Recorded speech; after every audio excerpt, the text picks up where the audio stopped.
Video शुरू करने से पहले दो बातें। नहीं, मैं लाइक शेयर सब्सक्राइब की बात मैं नहीं कर रहा, वो तो तुम लोग करोगे ही। मैं मानव के रिलेटेड कुछ बताना चाहता हूँ। पहला तो इस कैरेक्टर को देख लो, तुम इसे पहले भी देख चुके हो। नाम है इसका बिन दांजो। मैंने पहले के एपिसोड्स में बताया था कि एक लड़का है पर असल में एक लड़की है, और ये मेरी गलती नहीं है। जिन्होंने ट्रांसलेट किया था उन्होंने ही घपला किया। दूसरी बात, कोमांडर की शॉट को तुम लोग तो पहचानते होगे। कोमांडो असल में कोई नॉर्मल मटेरियल से बना हुआ नहीं है। जैसे मार्वल की मूवीज में वाइब्रेनियम होता है जिससे कैप्टन अमेरिका का शील्ड बना है, हाँ, तो कमांडर का कोमांडो भी उसी तरह किसी एक रेयर मटेरियल से बना है जिसे आसानी से तो कोई भी नहीं तोड़ सकता। और एक चीज, कमांडर के शॉट में जो क्रैक है, जिसे एपिसोड 3 में दिखाया गया था कि जांगली को रेस्क्यू करने के टाइम वो क्रैक आया था, असल में वैसा नहीं है। उस क्रैक को कमांडर ने खुद ने किया था ताकि इसे शील्ड की तरह यूज करते वक्त वो उस क्रैक से ओपोनेंट को देख पाए। तो हो गया, इतना ही था। शुरू करते फिर।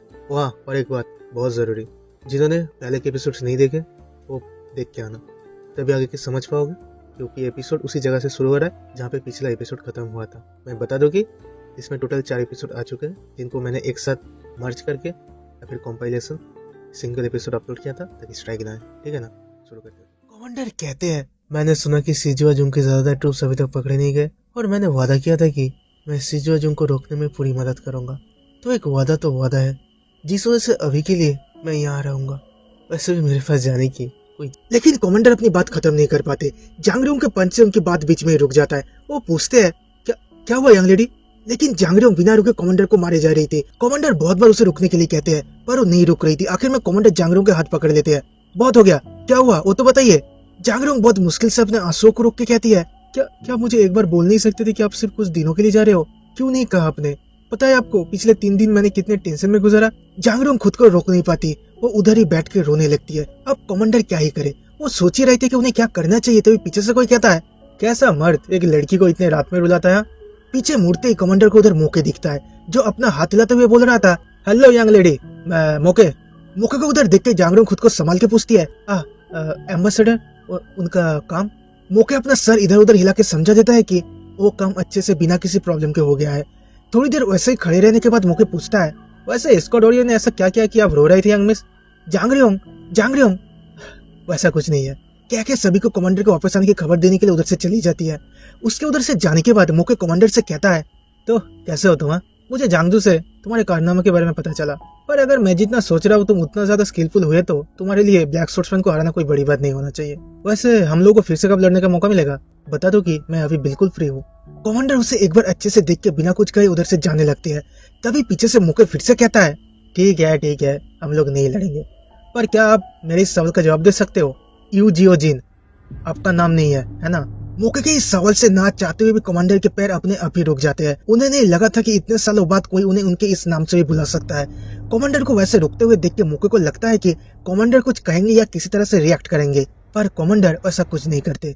मोके को और एक बार अच्छे से देख के बिना कुछ कहे उधर से चुपचाप चले जाते हैं। तो उसके बाद हम जांगली को देखते हैं, जो मिस्टर हुआंग के साथ एक रेस्टोरेंट के बाहर खड़ा हुआ था। उनके साथ वो 3 बॉडीगार्ड्स भी थे। तो उन 3 बॉडीगार्ड्स को बाहर रख के जांगली मिस्टर हुआंग को लेकर रेस्टोरेंट के एकदम कॉर्नर वाले सीट पे जाके बैठता है। फिर उधर के एक वेट्रेस को बुला के बहुत ही अतरंगी सा फूड कॉम्बिनेशन, एप्पल से बना हुआ शराब और फिश डम्पलिंग ऑर्डर करता है, और फिर उस घटिया से खाने को खत्म करके 2 चॉपस्टिक के ऊपर 2 कप रख के रेस्टोरेंट से बाहर निकल आता है। ये सब चीजें असल में बांगक ने मरने से पहले जांगली को कहा था करने को। तो रेस्टोरेंट से बाहर आने के बाद जांगली वाले अपने में बात कर ही रहे थे कि तभी उधर एक बंदा आता है, जिसका पूरा शरीर काले कपड़े से ढका हुआ था, और उन्हें कुछ समझ आने से पहले वो बंदा 1 सेकंड के अंदर उन सारे बॉडीगार्ड्स को बेहोश करके जांगली से पूछता है, कौन है तू और तुझे सेलेस्टियल कोड के बारे में पता कैसे चला? तो उसके बाद हम उन दोनों को रेस्टोरेंट के अंदर देखते हैं, जिधर वो बंदा जांगली की चिट्ठी को पढ़ रहा था। उस चिट्ठी को पढ़ के वो बंदा जांगली से पूछता है, एम्बेसडर बांगक मर चुके हैं? जांगली कहता है, हाँ। वो बंदा कहता है, मुझे कुछ भी समझ नहीं आ रहा। बांगक एक ऐसे मास्टर थे जिन्हें हर कोई जानता था। ऑर्गेनाइजेशन में भी बहुत कम ही बंदे थे जो उन्हें हरा सकते थे, और वैसे बंदे को। जांगली कहता है, देखिए उन्हें किसी इंसान ने नहीं मारा, वो असल में। जांगली फिर उसे पूरी बात बताता है कि असल में हुआ क्या था। पूरी चीज को सुनकर वो बंदा पूछता है, आपने कहा कि वो बॉम्ब इतना बड़ा था कि जिससे एक बिल्डिंग तक खत्म हो सकता है, क्या आप श्योर हो? जांगली कहता है, हाँ मैं श्योर हूँ, जिस वजह से हमने सिजुआ जुंग के खिलाफ जितने भी एविडेंस और डॉक्यूमेंट्स थे उन सबको कलेक्ट किया है। वो बंदा ये सब सुन के परेशान हो जाता है, अपने सर खुजाते हुए कहता है, बॉम्ब, हाँ बॉम्ब, मुझे नहीं लगता है उतना भी आसान होने वाला है। फिर वो बंदा जांगली के उस चिट्ठी को दिखा के कहता है, मुझे पता है कि ये बांगक का हैंड राइटिंग है, फिर भी आपको मेरे साथ आना पड़ेगा, क्योंकि आप ही इकलौते इंसान हो जिस पे मैं यकीन करता हूँ। और आपको इन साथियों का चिंता करने की जरूरत नहीं है, उन लोगों को जल्दी होश वापस आ जाएगा। पर जांगली को अपने साथ ना के उधर ही चुपचाप बैठे हुए देख को बंदा पूछता है, क्या आपको कुछ कहना है? जांगली कहता है, देखिए मैं आपसे कुछ पूछना चाहता हूँ, क्या आप सेलेस्टियल ग्रुप से हो? आपने मुझसे पूछा था कि मुझे सेलेस्टियल ग्रुप के कोड के बारे में पता कैसे चला।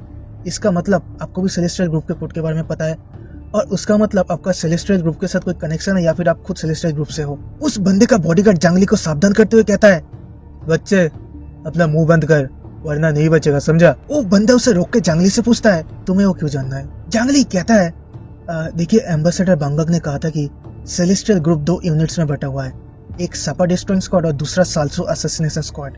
तो मैं जानना चाहता था कि क्या आप असैसिनेशन स्क्वाड से हो? ओ बंदा सीरियस आवाज में पूछता है, और मैं पूछ रहा हूँ कि तुम्हें वो जानना क्यों है? जांगली कहता है, मैं इसलिए पूछ रहा हूँ क्योंकि अगर आप उस ग्रुप से हुए तो मैं उस बंदे के बारे में पता लगा सकता हूँ जिसे मैं जानता हूँ। वो बंदा पूछता है, कौन है वो?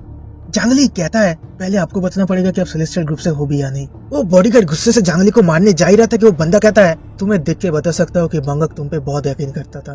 तुम सही कह रहे हो, मैं सेलेस्टियल ग्रुप से हूँ। जांगली पूछता है, पर मैंने तो सुना था कि अब सब मर चुके हो। वो बंदा कहता है, उस रूमर को जानबूझकर वैसे फैलाया गया था, स्पेशली स्पाई स्क्वाड जिस ग्रुप का मैं पार्ट था। जांगली को समझ नहीं आता कि अभी ये नया स्क्वाड कहाँ से आया। वो बंदा कहता है, ये बहुत ही पुरानी बात है, जिस वजह से तुम्हें बताने में मुझे कोई प्रॉब्लम नहीं है। सेलेस्टियल ग्रुप के अंदर बहुत सारे ऑर्गेनाइजेशन थे, जैसे असैसिनेशन स्क्वाड के अंदर किलर एंड ब्रेड था, ठीक वैसे ही, और मैं एक स्पाई था, और हमारा स्पाई यूनिट एक सेट यूनिट था जो सपा डिस्ट्रॉइंग स्क्वाड और असैसिनेशन स्क्वाड दोनों की मदद करता था। और तुमने जो पासकोड यूज किया वो हमारे ग्रुप का ही पासकोड मिलमा फॉर्मेट है, तो मुझे बताओ कि वो कौन है? जांगली कहता है, वो बंदा गुपियस है और असैसिनेशन स्क्वाड के एकदम शुरू से अंत तक था। इवो जियोजिन, क्या आप इस नाम के किसी बंदे को जानते हो? इवो जियोजिन नाम सुन के उस बंदे की आंखें शौक में बड़े बड़े हो जाते हैं। तो अगले दिन जांग फैमिली में हम मौके को देखते हैं, जो खाते हुए कमांडर के बारे में सोच रहा था। इहू जियोजिन नाम उसने सबसे पहले बांगक और जांगली के बीच जो कॉन्वर्सेशन हुआ था उधर सुना था। मौके पहले उस नाम को उतना सीरियसली नहीं ले रहा था, पर जब उसने देखा कि यांगलोड ली उस नाम के बंदे को सीरियसली ढूंढने लगे हैं, तब मौके भी उस नाम को लेकर क्यूरियस हो गया था। उसे असल में नहीं पता कि इहू जियोजिन कौन है, उसने तो बस ऐसे ही कमांडर के सामने उस नाम को फेंक दिया था। तो मौके जब ये सब सोच कर अपना दिमाग खराब ऑलमोस्ट कर ही चुका था, तभी उसे नीचे जांगरोंग दिखता है, जो उधर उससे मिलने आई थी। मौके के पूछने पे जांगरोंग कहती है, आपको याद नहीं है क्या, आपने कहा था आप मेरे साथ उन पेड़ों के बीच घूमना चाहते हो? जांगरोंग से सुन के मौके का चेहरा खुशी से चमक उठता है, लेकिन उसकी खुशी ज्यादा देर तक नहीं टिकता, क्योंकि उन दोनों के साथ उधर कमांडर भी थे। मौके को लगा था कि वो यांगमिस के साथ अकेले थोड़ा रोमांटिक टाइम बिताएगा, पर वो पूछता है, यांगमिस वो यहाँ क्या कर रहा है? जांगरोंग मुस्कुरा के कहती है, वो मुझे एस्कॉर्ट कर रहा है। कमांडर भी उसे आश्वस्त करके कहते हैं, मैं बस मेरा काम कर रहा हूँ, तो चिंता मत करो और ऐसा सोचो कि मैं यहाँ नहीं हूँ। मोके कहता है, अब मैं वैसा करूँ कैसे? यांगमिस, मैंने आपसे कहा था कि मैं आपके साथ अकेले इन पेड़ों के बीच टहलना चाहता हूँ, सिर्फ मैं और आप, कोई और नहीं, तो क्यों ना हम उसे इधर ही छोड़ के अकेले घूमे? जांगरोंग कहती है, हम लोग क्या अभी वैसा ही नहीं कर रहे? मोके कहता है, पर मैं नहीं चाहता कि वो भी हमारे साथ रहे। कमांडर कहते हैं, क्या भूल गए हो कि एस्कॉर्ट और एक छतरी की तरह होते हैं जो हर वक्त अपने मास्टर के साथ रहते हैं? तो नॉर्मली चलते रहिए और ऐसा सोचिए कि मैं यहाँ पे हुई नहीं, और अगर फिर भी आपको तकलीफ हो रहा है तो ए लो, मैं पीछे हट जाता हूँ। तो कमांडर के पीछे हटने के बाद मौके भी खुल के बात कर पा रहा था। जांगरोंग पूछती है, वैसे मौके, ये ग्वांगिरा कुछ ज्यादा अजीब नहीं है? आपने उस गेस्ट हाउस वाले इंसिडेंट के बारे में सुना है जहाँ पे उन्होंने अकेले ने ब्लैक सूट मास्टर को हराया था? मौके के हाथ सुनने के बाद जांगरोंग फिर से कहती है, देखिए, पर इतने ग्रेट काम करने के बाद भी वो बिल्कुल भी खुद का तारीफ नहीं करता, वो लोगों से भी नहीं मिलता ताकि लोग उसे एरोगेंट ना समझे। मौके भी उसकी बात से हामी भरता है। जांगरोंग कहती है, लेकिन फिर भी वो आपके जितना अच्छा नहीं हो सकता, आखिरकार आप 7 वंडर के पार्ट हो। मौके सुन के खुश हो जाता है। अब भी ना वैसा। जांगरोंग पूछती है, हो सकता है कि वो आपकी बराबरी ना कर पाए, पर मुझे लगता है कि वो भी एक ग्रेट वॉरियर है। आपके ओपिनियन में आपको क्या लगता है, इसको ग्वांगिरा कितना ताकतवर है? मौके कहता है, मैं भी तो उसे लेके क्यूरियस हूँ। वो फिर कमांडर को तिरछी नजरों से देख के कहता है, कुछ दिन और मेरा स्टूडेंट इन्वेस्टिगेट कर रहा है, उसके बाद मुझे सब कुछ पता चल ही जाएगा। तो एक खुले मैदान जैसे जगह पे पहुंचने के बाद जांगरोंग मौके और कमांडर को एक साथ खड़ा करके उनसे कहता है, असल में मुझे आप लोगों से थोड़ी मदद चाहिए। फिर वो अपने शरीर के ऊपर जो जाम्पू था उसे उतार देती है और हम जांगरोंग को एक अलग ड्रेस में देखते हैं जो वो नॉर्मली नहीं पहनती। फिर वो उन दोनों से कहती है, प्लीज मुझे मार्शल आर्ट सिखाइए। मौके मान जाता है, ठीक है बिल्कुल सिखाएंगे, लेकिन कमांडर नहीं मानते, वो मना कर देते हैं। जांगरोंग के पूछने पे कमांडर कहते हैं किसी भी चीज को बुरे तरीके से नकल करने से अच्छा है कि आप उस चीज में बुरा ही रहो। और सबसे बड़ी बात तो यह है कि मार्शल आर्ट सीखने के लिए अभी बहुत देर हो चुका है। जांगरियोंग कहती है पर ऐसा भी तो हो सकता है ना कि मेरा उसमें टैलेंट हो। कमांडर कहते हैं हो सकता है पर वैसा होने का चांस बहुत कम ही है। जांगरियोंग सुन के गुस्सा हो जाती है, आप बिना देखे ऐसा कैसे बोल सकते हो, पहले एक बार देख तो लीजिए फिर बोलना। कमांडर कहते हैं मुझे जो देखना था मैं वो पहले लॉर्ड सांग के सामने देख चुका हूँ, मुझे और देखने की कोई जरूरत नहीं है। जांगरियोंग पूछती है अब एक बार देख के कैसे ऐसा बोल सकते हो। कमांडर कहते हैं वो एक बार ही काफी है। जांगरियोंग फ्रस्ट्रेट हो जाती है, सच में एक इंसान इतना निर्दयी कैसे हो सकता है। कमांडर कहते हैं मैं तो बस सच कह रहा था। असल में जांगरियोंग उन दोनों के लिए कुछ करना चाहता था जिस वजह से वो मार्शल आर्ट सीखने की बात कर रहा था। वो कहती है अब बहुत ही बुरे हो। मोके कहता है हाँ यांगमिस सही कह रहे, अब बहुत ही बुरे आदमी हो, वैसे चिंता मत कर यांगमिस, मैं आपको मार्शल आर्ट सिखाऊंगा, मेरे साथ चलिए। जांगरियोंग फिर मोके को लेके उधर से जाने लगती है, लेकिन फिर अचानक ही रुक के कमांडर से कहता है अब बस देखते रहिए मैं कैसे स्ट्रॉन्ग बनता हूँ। कमांडर कहते हैं ठीक है देखते हैं। जांगरियोंग गुस्से से कहती है मैं मजाक नहीं कर रही, मैं अभी बहुत सीरियस हूँ, बहुत ज्यादा। कमांडर बहुत ही शांत आवाज में कहते हैं ठीक है समझ गया। कमांडर के उस शांत आवाज को सुन के जांगरियोंग और भी ज्यादा गुस्सा होकर उधर से चली जाती है, लेकिन मोके इन सब से बहुत खुश था। अभी उसे यांग लेडी के साथ अकेले टाइम बिताने का मौका मिलेगा जैसा वो चाहता था। तो फिर मोके के कहने पे जांगरियोंग अपना स्पोर्ट्समैनशिप दिखाती है जो उसने उसके पापा से सीखा था। उसके स्किल को एक बार देखने के बाद मोके उसे फिर से और एक बार अपना स्किल दिखाने को कहता है, और दूसरी बार जांगरियोंग को स्किल को देखते वक्त मोके के मुंह से सब नहीं निकल रहे थे, इतना घटिया स्किल था उसका। जांगरियोंग का बेसिक तक सही नहीं था, लेकिन तभी अचानक कमांडर को एक पेड़ के पीछे खड़े हुए देख के जांगरियोंग अपना बैलेंस संभाल नहीं पाती और गिर जाती है। जांगरियोंग को संभालते हुए मोके कमांडर से कहता है अब इधर, अब सच में अपनी बात पे कायम नहीं रह सकता। लेकिन कमांडर उसके बात को पूरे तरीके से इग्नोर करके जांगरियोंग से मुझे लगता है आपको मार्शल आर्ट नहीं सीखना चाहिए यंग लेडी, कह के जैसे अचानक आए थे ठीक वैसे ही चले भी जाते हैं। जांगरियोंग पीछे से चिल्ला के कहती है मैंने सिर्फ एक ही गलती किया है, अगर मैं सही से करूंगा तो ऐसा नहीं होगा, समझा आप। लेकिन कमांडर को उसकी किसी भी बात का कोई जवाब न देते हुए देख के जांगरियोंग अंदर से टूट जाती है। वो रोते हुए पूछती है क्या मेरा स्किल इतना बुरा है कि आप मुझे कुछ भी नहीं सिखा सकते। मोके कुछ नहीं कहता। तो उसके बाद किसी एक जगह पे हम लोग एक ब्लॉन्ड बाल वाले बंदे को देखते हैं जो बैठकर अपना सोट साफ कर रहा था, और उसके पीछे सियोक दोम्यू और बिंदन जो अपने सर नीचे करके खड़े हुए थे। वो ब्लॉन्ड बाल वाला फिर उन लोगों की तरफ देख के कहता है तुम लोग कोई काम के नहीं हो, तुम सब ट्रैश हो, ट्रैश। ऐसी बातें सुन के उन दोनों को ही झटका लगता है। उनके चेहरे के उस एक्सप्रेशन को देख के वो बंदा कहता है मेरा इरादा तुम लोगों को अपमान करने का नहीं था, मैंने तो बस वही कहा जो मुझे दिख रहा था, तुम लोग ट्रैश हो।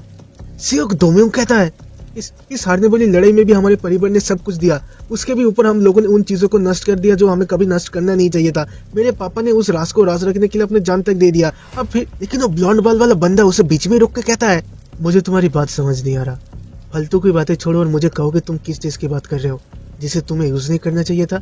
क्या तुम ब्रिक बम की बात कर रहे हो? सियोक दोम्यू से हाथ सुनने के बाद वो बंदा कहता है अरे तो ग्रेनेड खाओ ना, फालतू के इधर उधर की बातें कही जा रहे हो तब से। और मास्टर बिन आपने ऐसा डिसीजन क्यों लिया? आपने सीजुआ जोंग वालों को ब्रिक बम इस्तेमाल करने को क्यों कहा? क्या दुश्मन इतना ज्यादा ताकतवर थे? बिंदन जो कहता है देखिए सीजुआ जोंग के हेड ने कहा था कि जांगचू बहुत ही डरपोक आदमी है जो कभी भी हमला करने के बारे में सोच ही नहीं सकते। ओ ब्लॉन्ड वाला के अलावा और कुछ भी नहीं कहता। सियोक दोम्यू कहता है मैं मेहनत करूंगा, हमारे पास जो भी है उससे हम आपकी पूरी मदद करने की कोशिश करेंगे, मैं आपको सब कुछ दूंगा। ओ ब्लॉन्ड वाला बंदा कहता है अच्छा तो फिर मैं तुमसे पूछता हूँ क्या सब कुछ ऑर्गेनाइज्ड है, क्या सब कुछ तैयार है, क्या उसका समाधान हो जाएगा? सियोक दोम्यू थोड़ा नर्वस दिख रहा था। हाँ नहीं कुछ काम बाकी है। ओ ब्लॉन्ड वाला बंदा पूछता है किसकी बात हो रहा है, तुम्हें क्या लगता है इधर किस चीज की बात हो रहा है? फिर वो सियोक दोम्यू के कंधे पे हाथ रख के कहता है ध्यान से सुनो, सिर्फ बातें चोदने से कुछ नहीं होगा, मुझे कल तक सीजुआ जोंग की तरफ से कुछ देखना है, ऐसा कुछ जिससे मैं उन पे यकीन कर पाऊं, समझ गए? सियोक दोम्यू के तो डर से फट चुका था, उसके मुंह से सब नहीं निकल रहे थे। हाँ उससे से अटक के बोलते हुए देख के वो बंदा पूछता है क्या हुआ, मुंह में लोड़ा फंस गया है क्या? मुझे क्लियरली जवाब दो। सियोक दोम्यू कहता है नहीं कुछ मुंह में कुछ नहीं फंसा, मैं खुद को प्रूव करने के लिए सब कुछ करूंगा। ओ बंदा कहता है अगर तुम मुझे कल रात से पहले कुछ दिखाना चाहते हो तो तुम्हारे पास ज्यादा टाइम नहीं है, तो मुझे लगता है तुम्हें अभी काम पे लग जाना चाहिए। और ये सुनते सियोक दोम्यू उधर से दौड़ के चला जाता है। उसके उधर से जाने के बाद वो ब्लॉन्ड बाल वाला बिंदांजू से कहता है, कल से हम लोग सब कुछ फिर से स्क्रैच से शुरू करेंगे, और जो भी बंदे सीजू जुंग के साथ थे उन्हें तो इंक्लूडिंग वो भड़वा सोईगन, भविष्य में सब कुछ अच्छे से करते हैं। क्या तुम हमारा पार्टनर नहीं हो? उसकी ऐसी बातें सुन के बिंदांजू को रियलाइज होता है कि सीजू जुंग वाले चाहे वो काम अच्छे से क्यों ना करते, पर उनका मरना तो तय था। वो ब्रिक बॉम्ब बस एक एक्सक्यूज था असली प्लान को शुरू करने का। तो उसके बाद हम सो उइगन को देखते हैं, जो अपनी जान बचा के इस जगह को छोड़ के भागने के लिए एक बोट के ऊपर बैठा हुआ था। पिछले कुछ दिनों से हर वक्त, चाहे वो खाना हो, हगना हो या सोना हो, कमांडर का वो चेहरा उसके आंखों के सामने बार बार आने के कारण उसका तबीयत बिगड़ने लगा था। लेकिन खैर, अब जब वो इस जगह को छोड़ के जा ही रहा है तो अब उससे कोई प्रॉब्लम नहीं होगा। लेकिन तभी कोई उससे पूछता है, तुम सोईगन हो, है ना? सोईगन थोड़ा मुस्कुरा के कहता है, जिस वक्त मैंने उस बिंदांजू को देखा था मुझे समझ आ गया था कि दाल में जरूर कुछ काला है। वो अकेले सब नहीं कर सकती, उसके पीछे जरूर कोई है। और अपनी बात खत्म करने के साथ ही सोईगन उस बंदे पे हमला कर देता है। लेकिन वो बंदा इस हमले के लिए तैयार था। वो उस अटैक को बहुत ही आसानी से रोक के सोईगन को पीछे धकेल देता है। उस बंदे से थोड़ी देर और लड़ने के बाद सोईगन को उधर और भी कुछ बंदे दिखते हैं, जिनके कपड़े देख के समझ रहा था कि वो लोग उस दूसरे बंदे के साथी थे। सोईगन समझ जाता है कि वो अकेले इन लोगों से नहीं लड़ सकता, उसे इधर से भागना पड़ेगा। जिस वजह से उन्हें डिस्ट्रैक्ट करने के लिए सोईगन उनसे कहता है, मुझे पता है असल में तुम लोग हो कौन। क्या तुम लोग फ्री में एक एडवाइस लेना चाहोगे? अगर जिंदा रहना चाहते हो तो इस काम से निकल जाओ, जैसे मैं निकला हूँ। उनमें से एक बंदा पूछता है, तुम क्या कहना चाहते हो? सोईगन कहता है, मैं उस बंदे की बात कर रहा हूँ जिससे तुम लोग भविष्य में मिलोगे। वो कोई इंसान नहीं, एक मॉन्स्टर है। और अपनी बात खत्म करने के साथ ही सोईगन फिर से उसकी तरफ अपने सोड लेके दौड़ के जाता है। लेकिन इस बार भी वो बंदा आसानी से उस अटैक को डॉच कर लेता है। और जब उस बंदे को लगने लगा कि अब तो वो सोईगन को खत्म कर देगा, उसी वक्त सोईगन अपने पैर से बोट को जोर से हिट करता है, जिससे वो बंदा अपना बैलेंस संभाल नहीं पाता। और उसी मौके का फायदा उठा के सोईगन अपना सोड उस बंदे की छाती के आर पार करके उसे उधर ही खत्म कर देता है। और तब तक उसका बोट किनारे से बहुत दूर आ गया था, जिस वजह से वो बाकी के बंदे चाके भी उसका कुछ बिगड़ नहीं पाते। मैं उतना भी आंडू गांडू बंदा नहीं हूँ, समझे, जिसे तुम आसानी से मार सकते हो। तो इसके बाद हम उनमें से एक बंदे को किसी से बोलते हुए देखते हैं कि मास्टर बिन ने सही कहा था, वो कोई ग्रेट मास्टर तो नहीं है, पर उनसे कुछ कम भी नहीं है। दूसरा बंदा, जिसे हमने थोड़ी देर पहले ही देखा था, वो कहता है, वेल मुझे भी वैसा लगता है, पर जहर इतना जल्दी फैलेगा कि वो ज्यादा दिन तक नहीं टिक पाएगा। वैसे उस चूहे ने भागने से पहले किसी एक बंदे की बात कर रहा था, शायद वो वही बंदा जिसकी वजह से हमारा प्लान कामयाब नहीं हो पाया। उसे ढूंढ निकालो, कौन है वो बंदा जिसकी तारीफ सोईगन जैसा बंदा कर रहा था। वो दूसरा बंदा पूछता है, क्या लगता है वो कोई ग्रेट मास्टर है? ब्लॉन्ड वाला बंदा कहता है, वो कोई टीनेज मास्टर में से एक हो सकता है, और चाहे वो कोई भी हो, अबे उससे फर्क नहीं पड़ता। इस तरफ जांग फैमिली में हम जांगरंग को बहुत उदास देखते हैं, जो किसी से सही से बाई तक नहीं कहती। यांग लेडी को ऐसे देख के मुख्य कमांडर से कहता है, तुमने ऐसा क्यों कहा? क्या उसकी कोई जरूरत था? तुम्हें किस बात की चिंता है? देखा वो कितनी उदास हो गई, और उन्होंने जो दिखाया वो कोई भी आसानी से नकल नहीं कर सकता। कमांडर कहते हैं, उसी वजह से ही तो दूसरे बंदे ऐसी चीजों की नकल कर रहे हैं जिनकी वो नकल भी सही से नहीं कर सकते। एक लड़की जो स्कूल जाने के 2 साल के अंदर वापस आ जाती है, वो कभी भी मार्शल आर्ट नहीं सीख सकती। मोके कहता है, आपको ज्यादा कार्टून नहीं हो रहे हो क्या? वो एक ऐसी लड़की जो बहुत ही टैलेंटेड और एक इम्पोर्टेंट पोजीशन में है, खुद को प्रोटेक्ट करना कैसे होता है उनको आना चाहिए। कमांडर कहते हैं, और मैं वही नहीं चाहता। अगर जांगरुंग में खुद को प्रोटेक्ट करने की क्षमता आ जाए तो वो दूसरों को प्रोटेक्ट करने के लिए भी जरूर आगे आएगा, और तब उन्हें प्रोटेक्ट करना और भी ज्यादा कठिन हो जाएगा। मोके पूछता है, अच्छा तो तुम कह रहे हो कि तुम कॉन्फिडेंट नहीं हो? अगर उनमें स्किल नहीं है तो तुम्हें बस उन्हें अपना स्किल सिखाना पड़ेगा, और अगर उनमें माइंडसेट तुम्हारी तरह नहीं है तो तुम्हें बस उन्हें अपना माइंडसेट के बारे में सिखाना पड़ेगा। क्या तुम इतना भी नहीं कर सकते? और अगर तुम इतना भी नहीं कर सकते तो मैं और जांगरुंग जब भविष्य में ट्रेनिंग करेंगे तब हमारे बीच मत आना, समझ गए? कमांडर को उसकी बातें समझ नहीं आ रहा था। क्या मतलब है तुम्हारा? मोके कहता है, मेरा मतलब है कि जांगरुंग को सिखाने के वक्त मैं परेशान नहीं होना चाहता, क्योंकि मैं कॉन्फिडेंट हूँ। लेकिन कमांडर इसका कोई जवाब ना देके उधर से चले जाते हैं। दूसरी तरफ हम सो उइगन को देखते हैं, जिसके शरीर में अभी जहर अपना असर दिखाना शुरू कर दिया था। लेकिन क्योंकि अभी जहर उसके घुटने तक ही फैला था, उस वजह से खुद को बचने के लिए वो अपने पैर को काट देता है। लेकिन दर्द से भी ज्यादा उसका शरीर गुस्से से कांप रहा था। तुम बहन के लौड़े भी नहीं बच पाओगे, तुम लोग भी मरोगे, मैं उससे तुम लोगों के बारे में बता दूंगा। इस तरफ जांग फैमिली में कमांडर के रूम में नया फर्नीचर लग चुके थे। मिस्टर होंग पूछते हैं, तुम अभी भी इस रूम में क्यों रहना चाहते हो? हमारे पास और भी बहुत सारे अच्छे अच्छे रूम्स हैं। कमांडर कहते हैं, मैंने सुना कि आप मिनिस्टर बन गए हो। मिस्टर होंग कहते हैं, सब कुछ तुम्हारी वजह से हुआ। कमांडर कहते हैं, नहीं, वो आपकी पोजीशन था मिस्टर वोंग। और एक बार कमांडर से थैंक्स करके उधर से चले जाते हैं।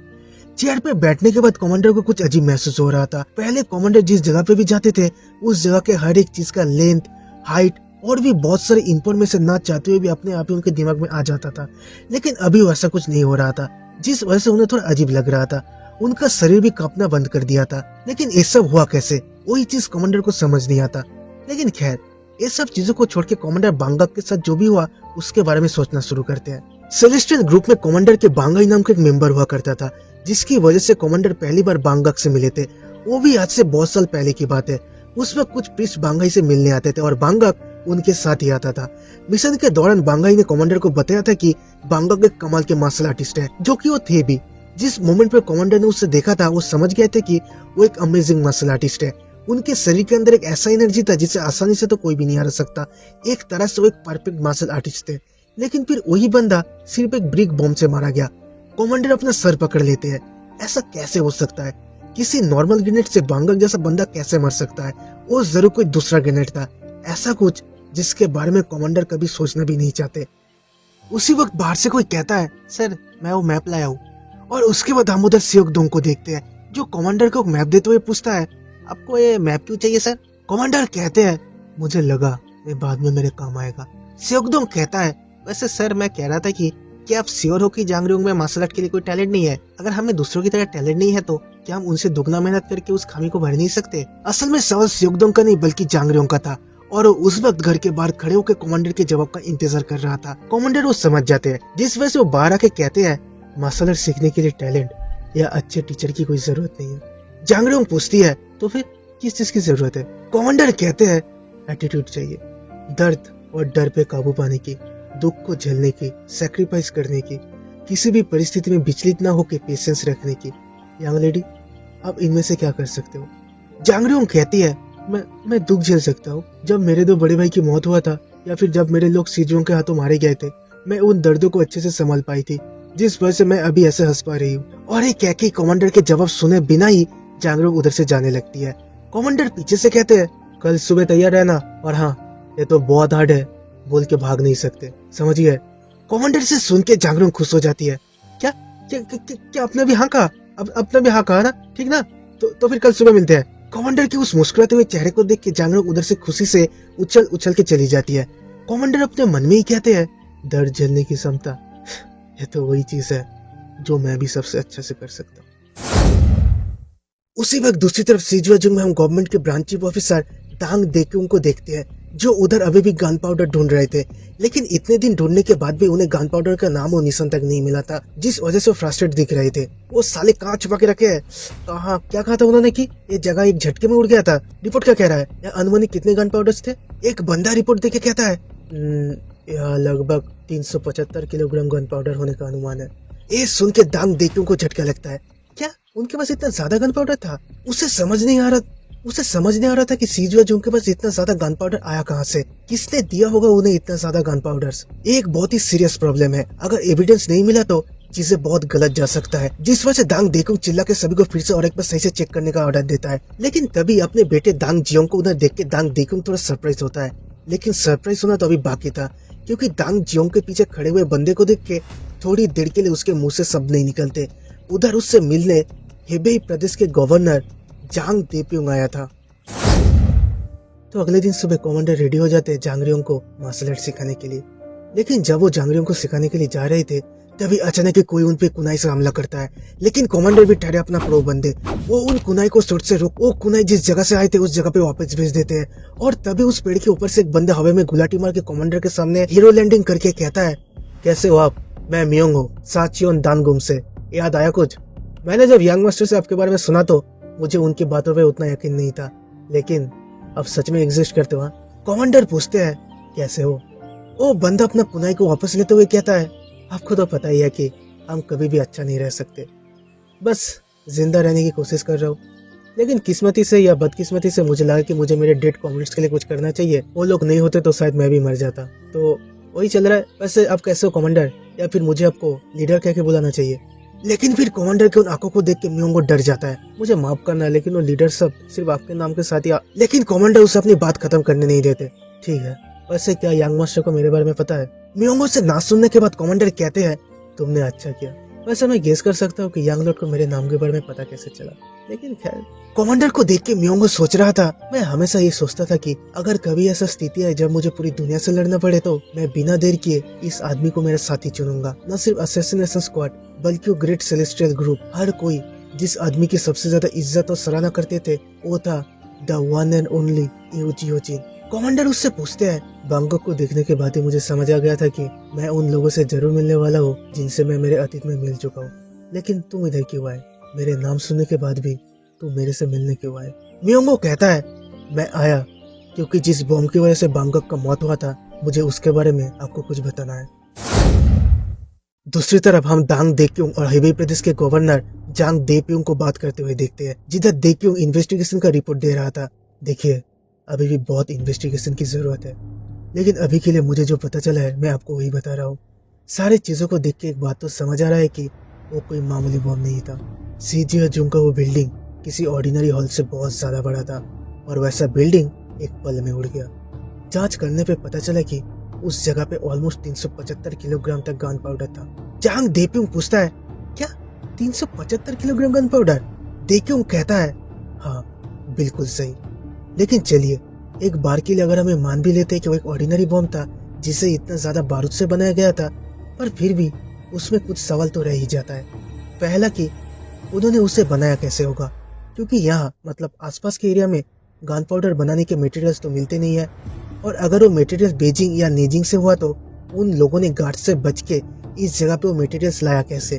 क्योंकि इस जगह पे आने से पहले बहुत सारे टोल गेट को क्रॉस करना पड़ता है, और इतने सारे टोल गेट को क्रॉस करने के बाद भी किसी भी गार्ड के नजर में वो मटेरियल्स नहीं आया। वो कैसे पॉसिबल है? जिस वजह से मुझे लगा कि वो कोई मामूली बॉम्ब नहीं है। मुझे नहीं पता कि वो नॉर्मल बॉम्ब से कितना पावरफुल है या सुपीरियर है, पर जांग देप्यूंग पूरे रिपोर्ट को सुन के कहता है, लगता है कि इस पूरी चीज की और भी ज्यादा अच्छी इन्वेस्टिगेशन की जरूरत है, जिस वजह से तुम इस इन्वेस्टिगेशन से हट जाओ। देप्यूंग को तो अपने कानों पे यकीन नहीं हो रहा था। हाँ?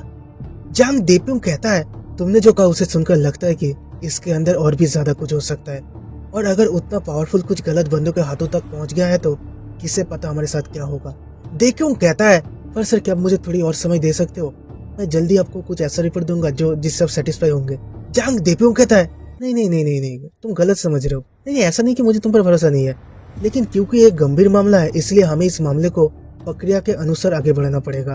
क्योंकि देखो, अगर गलत खबर की वजह से इंस्पेक्शन एजेंसी यहाँ पे ईओसा को भेजते हैं तो चीजें कॉम्प्लिकेटेड हो सकता है। ईओसा वही लोग है जो एम्परर के ओर से जो भी स्टेट्स है उनका निरीक्षण करते हैं। इन लोगों का रैंक इतना ज्यादा तो नहीं होता, पर इनके पास किसी भी प्रदेश के गवर्नर और ऑफिशियल्स को हटाने का अथॉरिटी होता है। देप्यूंग कहता है, लेकिन सर हम लोग भी तो कुछ गलत नहीं कर रहे हैं ना, हम भी तो इन्वेस्टिगेशन ही कर रहे हैं। जांग देप्यूंग चिल्ला के कहता है, ये बॉम्ब्स के बारे में है ही नहीं, तुम समझ क्यों नहीं रहे?